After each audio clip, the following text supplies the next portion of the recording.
Hello sir, BJP ने लद्दाख को अपने मैनिफेस्टो में 6 शेड्यूल का वादा किया था और आज सर वो उस अपने वादे से पीछे हट रही है। सोनम वांगचुक और लद्दाख के बहुत से लोग अभी भी प्रोटेस्ट कर रहे हैं। आपका एक भी लीडर उनके पास नहीं गया, उनसे बात करने नहीं गया और नहीं मीडिया इसे दिखा रही है। देखिए, लद्दाख पे हालांकि मैं उत्तर दे चुका हूं और मैंने आपको शुरुआत इसीलिए करी कि ऐतिहासिक कुछ भूलें कांग्रेस पार्टी ने करी, उसका सुधार जो है भाजपा कर रही है। हम भी अगर कोई बात कहते हैं, सही समय आने पे उपयुक्त कार्रवाई भी होती है और वो कदम भी उठाए जाएंगे। अगर आप कश्मीर और लद्दाख की बात कर रहे हैं, हमारी तो प्राथमिकता रही है। कश्मीर में आप देखिए, टूरिज्म बढ़ के 2 करोड़ एक साल में लोग वहां जा रहे हैं। वहां पत्थरबाजी होती थी, 97% रिडक्शन आया है। और कश्मीर में आज जो युवा है वो सेना भर्ती में जा रहा है। मानक जी, मैं समझता हूं इससे ज्यादा अच्छा कुछ हो नहीं सकता है। जो वादे किए हैं वो वादा पूरा करना ही मोदी जी की गारंटी है। ओके, अगला सवाल। हेलो सर, मेरा नाम जयविन सहगल है और मैं आईजोम्स का ही स्टूडेंट हूँ। सर, मेरा सवाल आपसे ये है कि अटल बिहारी वाजपेयी जी ने अपने कार्यकाल में एक पार्लियामेंट में एक बयान दिया था कि जो पिछली सरकारों के काम गिनाए थे उन्होंने, जो उन्होंने काम किए हैं, हमें उनको बुरा नहीं बोलना चाहिए। जो पिछले 70 साल में पिछली मौजूदा सरकार ने काम किया है, तो आप ऐसा क्यों बोलते हैं कि 70 साल में कुछ काम नहीं हुआ, आप उनको इतना बुरा बोलते हैं?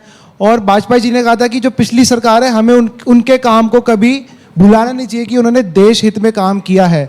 सो ऐसा क्यों है कि आप हर टाइम पे 70 साल का वो बोलते हैं और बुरा ही बोलते हैं कि उन्होंने कुछ काम नहीं किया? ओके, देखिए, वाजपेयी जी ने यह भी कहा था कि अपने देश के खिलाफ कभी नहीं बोलना चाहिए। और वाजपेयी जी तो वो नेता हैं जो नेता प्रतिपक्ष होके यूनाइटेड नेशंस में गए और कांग्रेस की प्रधानमंत्री उनकी तारीफ करके आए। तो वाजपेयी जी की आधी बात तो अच्छी लगी, लेकिन आधी वाली जो है, जब आप कहते हैं democracy is dead in India. मानक जी, आप बताइए, यहाँ पे इतने युवा और इतने तीखे सवाल मुझसे पूछ रहे हैं, मेरे चेहरे पे कोई शिकन नहीं है, मुस्कुराहट है। लोकतंत्र अगर जिंदा ना होता तो क्या ये हो सकता था? लेकिन किसने पूछा उस कांग्रेस के 51 साल के नेता से, या 52 साल के, माफी 52 साल का हो गया है, कि भाई ये क्यों कहते हो कि भारत में लोकतंत्र मर गया? ये क्यों कहते हो चुनाव से पहले? अभी का बयान बता रहा हूं, कह रहे मैच फिक्सिंग हो चुकी है चुनाव में। यही तो सवाल है। कड़वाहट इतनी आ गई है गौरव, यही तो सवाल है। अब कड़वाहट पे दुश्मनी हो गई है, जैसे जो ऐसी दुश्मनी कि 70 साल में कुछ नहीं हुआ। वो कहते हैं ये देखिए लोकतंत्र खत्म हो गया। मैं आपको बताता हूं, ये कहना ही नहीं चाहिए। इसलिए नहीं कहना चाहिए कि तेलंगाना में सरकार बने तो आपका लोकतंत्र जीवित है, हिमाचल में अगर सरकार बने तो ईवीएम ठीक है, कर्नाटका में जीत जाओ तो वाह वाह लोकतंत्र। लेकिन अगर दूसरी पार्टी जीत रही है, हम हारते हैं चुनाव, हमारे हैं। एक मिनट मानक जी, आप भी यही कर रहे हैं। मैं सारी जनता को ये अनुरोध करूंगा, हम चुनाव हारे हों और भाजपा के किसी भी नेता का, और वरिष्ठ नेता का खासकर, एक बयान दिखा दे कि हमने ठीकरा फोड़ दिया हो, ईवीएम खराब है। और वो जीवीएल के टाइम फोड़ा था ना, तब भी एक फर्क बताता हूं आपको। आपको अच्छा हुआ ये सवाल पूछा, क्योंकि जीवीएल भाई को आप लोग घेर लेते हैं। वीवीपैट की व्यवस्था नहीं थी तब। अब सर्वोच्च न्यायालय ने कहा है कि इतने % जो ईवीएम मशीन्स हैं उनके साथ वीवीपैट होगी। और लास्ट 2019 पर आप भी विपक्ष के साथ वही तो कर रहे हैं। सारे के सारे विपक्षी जेल में या फिर बेल पर, जबकि बीजेपी का या एनडीए का कोई भी सहयोगी, उस पर ना ईडी की रेड होती है, ना सीबीआई उनके यहां जाती है, ना इनकम टैक्स जाता है। फिर आप गलत हो गए मानक जी। देखिए, मुझे कष्ट हुआ कि मेरे साथी मित्र इतना अध्ययन करके आए थे और गलत बोल गए। और ये मैं ये नहीं कहूंगा कि जो है जानबूझ के किया है, हो जाता है कभी कभी। आज आपके ऊपर प्रेशर भी बहुत है, मैं देख रहा हूं। पहली बात आपने कही कि जेल में होना चाहिए, हर कोई जेल में है। जेल, आप बताइए, Sonia Gandhi, Rahul Gandhi national Herald case में सर्वोच्च न्यायालय तक गए, चेक करा लीजिएगा, मैं आदेश लेके आया हूं, दिखा सकता हूं। उन्होंने कहा ये मामला झूठा है, निरस्त किया जाए। सर्वोच्च न्यायालय ने कहा नहीं, निरस्त होगा।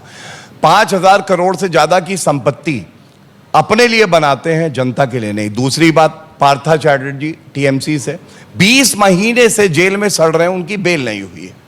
आपको मालूम है? मैं मान लेता हूं, एक मिनट, मैं मान लेता हूं। एक मिनट, मैं अपनी बात पूरी, मानक जी प्लीज, क्योंकि जनता जानना चाहती। मैं समझ रहा हूं आप उत्सुक हैं। नहीं, मैं कह रहा हूं, मैं मान लेता हूं कि सारे केस सही हैं। मैंने मान लिया, चलिए, तो फिर आपको कहने की जरूरत ही नहीं है। हाँ जी, तो आप मेरा पॉइंट ये है, आपका पॉइंट ये है, मैं समझ गया। आप कह रहे हैं बीजेपी वाले सारे दूध के धुले हैं, मैं उस पे या वॉशिंग मशीन है। मैंने नोट कर लिया था ब्रेन में, वो भी बात आपको देता। सुनिए, इनका कहना मुझे ऐसा लग रहा है, इनका कहना यह है कि मोदी जी को 303 सीटें जो जनता ने दी हैं वो इसलिए दी हैं कि भ्रष्टाचारियों को बचाए रखना, कोई कार्रवाई नहीं।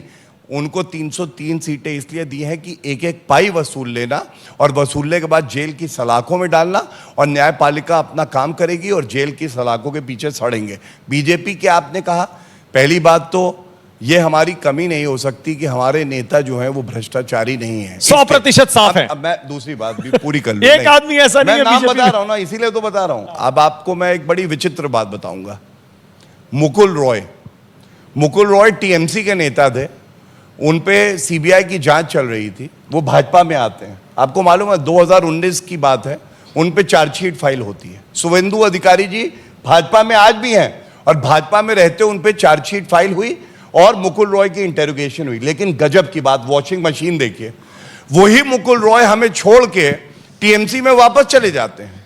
अब आज वो भ्रष्ट हैं, उनकी धुलाई हो गई है टीएमसी की वॉशिंग मशीन में या नहीं, ये सवाल क्या पूछा जाएगा कि नहीं। और दूसरा उदाहरण अजीत पवार जी के लिए कहते हैं, तो अजीत पवार जी महावसूली अगाड़ी में डिप्टी चीफ मिनिस्टर थे और उनके साथ जो है ये लोग सब खड़े रहते थे, तब वो ईमानदार थे या नहीं थे, तो ये भी अगला पूछा सवाल, जाएगा। Next question. हेलो सर, मेरा नाम शालिनी है। अब सर सेना की और बहाली की बात हो ही रही है, तो मैं खुद भी आर्मी बैकग्राउंड से आती हूँ, तो मेरा सवाल ये है आपसे कि अग्निवीर जैसे स्कीम्स का क्या फ़ायदा जो हमारी यूथ को ही गवर्नमेंट के अगेंस्ट प्रोटेस्ट करने के लिए वो कर दे, क्योंकि अब जो हमारी यूथ है वो खुद ही पीछे हट रही है अग्निवीर से, वो खुद ही अगेंस्ट हो रही है। तो ऐसी स्कीम्स का क्या फायदा जो यूथ को डिमोटिवेट करे आर्मी ज्वाइन करने से?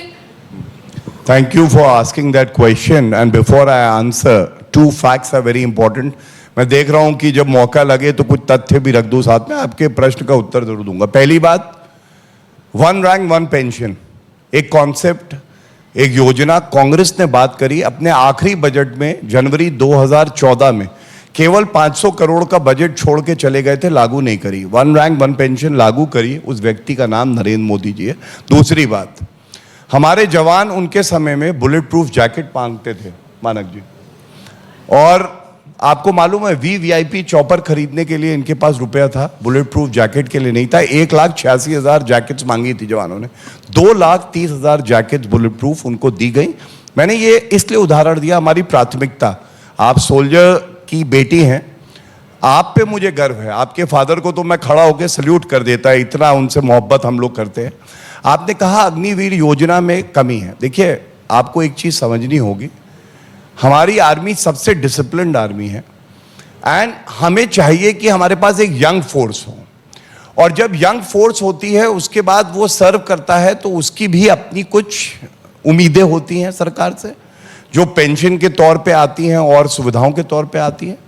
अग्निवीर योजना इसलिए बनाई गई, keeping all the hard realities in mind, कि हमारी फोर्स जो है और यंग हो जाएगी, युवा फौज, जो हमें पहाड़ी हैं वहां पे जरूरत है। दूसरा, किस तरह से हम मैक्सिमम लोगों को बेनिफिट पहुंचा सकते हैं, and also keep in mind कि इकोनॉमिक उस पे जो है क्या जोर पड़ेगा, मॉडर्नाइजेशन के भी चैलेंजेस तो हैं। ये Absolute। अब, और तीसरी बात मैं आपको बताऊं कि प्रोटेस्ट लोकतंत्र में बहुत अच्छी चीज है, लेकिन अगर 10,000 किसान इकट्ठे हो जाएं तो ये मतलब नहीं है कि जो 11 करोड़ किसान हैं जिनको प्रधानमंत्री किसान सम्मान निधि दी जा रही है वो सब प्रोटेस्ट कर रहे हैं, ऐसा नहीं होता। तो अगर कोई युवा है जिसको अग्निवीर से परेशानी भी है, there are other avenues, and सबसे बड़ी बात, उनका दिल भी जीतना हमारी सरकार को आता है। We are engaging. टाइम खत्म होने वाला है, लास्ट 2 क्वेश्चंस, लास्ट 2, जल्दी जल्दी, क्विकली, जल्दी। सर, क्या ये भाजपा की साजिश नहीं है कि लोकसभा के चुनाव आते ही विपक्ष के सारे नेता करप्ट हो गए,